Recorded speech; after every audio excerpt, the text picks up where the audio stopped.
Germany did not begin the 20th century as a terrifying superpower.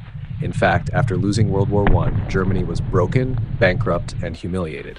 The Treaty of Versailles forced them to shrink their army to almost nothing, give up territory, and pay massive reparations. Inflation became so ridiculous that people needed a wheelbarrow full of money just to buy basic groceries. Imagine going to the shop with stacks of cash and returning with a single loaf of bread. That was Germany in the early 1920s, unstable, angry, and desperate. The world believed Germany would never threaten peace again.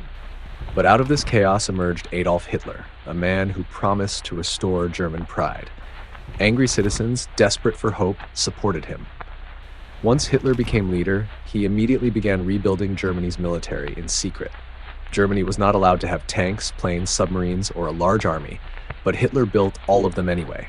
He broke every rule and Europe responded with complaints, but no action. Everyone hoped he would calm down.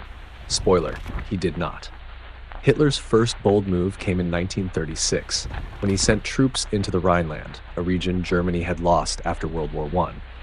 His generals were terrified because France could have crushed them instantly. But France did nothing. Hitler realized something extremely dangerous. If he took land aggressively, the world hesitated to fight back. This gave him confidence to move even faster. His next target was Austria in 1938. Many Austrians supported joining Germany, so when German troops marched in, there was no battle at all. Austria simply became part of Germany overnight. Europe protested, but didn't stop him. Hitler smiled, realizing his strategy was working. Next was Czechoslovakia. Hitler demanded control of the Sudetenland, claiming the ethnic Germans living there needed his protection. Britain and France were desperate to avoid war, so they held a conference and gave Hitler the Sudetenland without even inviting Czechoslovakia to the meeting. Hitler promised this would be his last demand. 5 months later, he invaded the rest of Czechoslovakia. Europe finally realized that Hitler's promises meant nothing. But his biggest target was Poland. Hitler wanted a city called Danzig and a highway across Polish land. Poland refused. Britain and France promised to protect Poland if Germany attacked. So Hitler shocked the world by signing a secret deal with the Soviet Union. Germany and the USSR agreed not to fight each other and planned to split Poland like a pizza.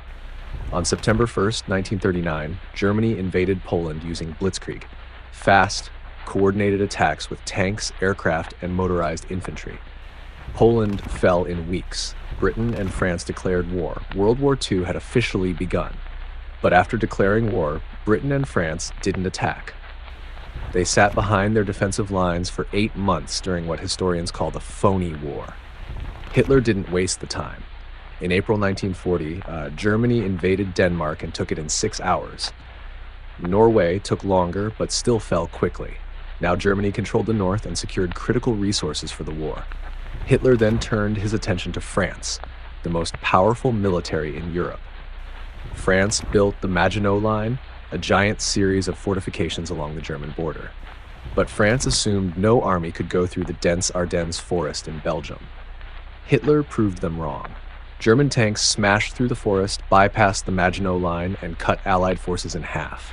The British evacuated from Dunkirk, and France collapsed in just 6 weeks.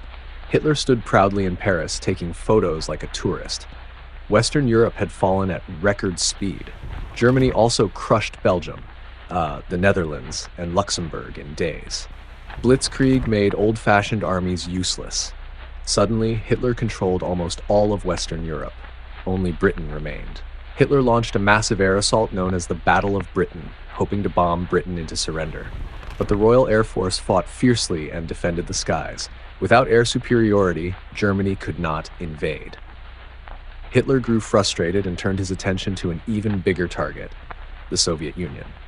In June 1941, Hitler launched Operation Barbarossa, the largest invasion in human history. Millions of German soldiers crossed into the Soviet Union. The Germans made huge gains at first, capturing massive territories and millions of Soviet troops. But the deeper they pushed, the longer their supply lines stretched.